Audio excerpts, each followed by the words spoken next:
अजहा के मौके पर जहां माल मवेशी का मंडियों में रश लगा है, वहीं जानवर ज़िबा करने के लिए छुरियां और गोश्त बनाने के मुख्तलिफ औजार बनाने वालों का कारोबार भी चमक उठा है।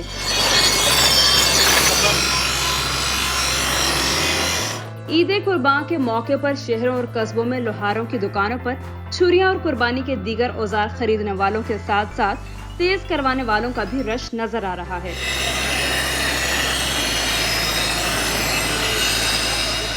मुख्तलिफ शहरों में छुरियां, चाकू और टोकों की मांग में इजाफे से लोहारों का कारोबार उरूज पर पहुंच गया। कोई नए औजार खरीद रहा है तो कोई पुराने औजारों की धार बनवा रहा है।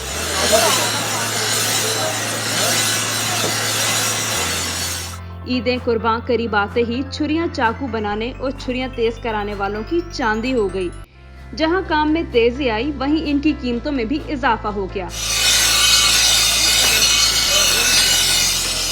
छुरियां, चाकू समेत दीगर औजार बनाने वालों का कहना है कि साल में एक बार ही चंद दिनों के लिए ये कारोबार उरूज पर होता है, वरना सारा साल तो बस रूटीन का काम ही चलता है।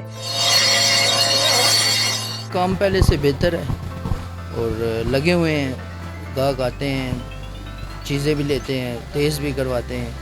लकड़ी के स्टॉलों पर गोश्त काटने वाले मड्डी की कीमत 1000 रुपए से बढ़कर 1500 रुपए तक जा पहुंची है। जो जिस लेवल का टोका इस्तेमाल करता है 1.5 किलो का, वो फिर उस लिहाज से लेके जाते हैं। जिस तरह 1700 का भी है, 1800 का भी, 2200 का भी है, डिफरेंट रेट है। लोहारों की दुकानों पर औजारों की तैयारी का काम खूब चल रहा है।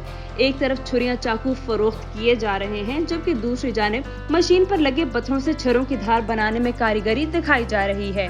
यहाँ पर फरोख्त होने वाली छुरियों के निर्ख भी धार की तरह तेज है। मार्केटों में छुरियां 200 रुपए से 1500 रुपए तक दस्तयाब हैं, जबकि इनकी धार लगाने के निर्ख 50 रुपए से 200 रुपए तक हैं।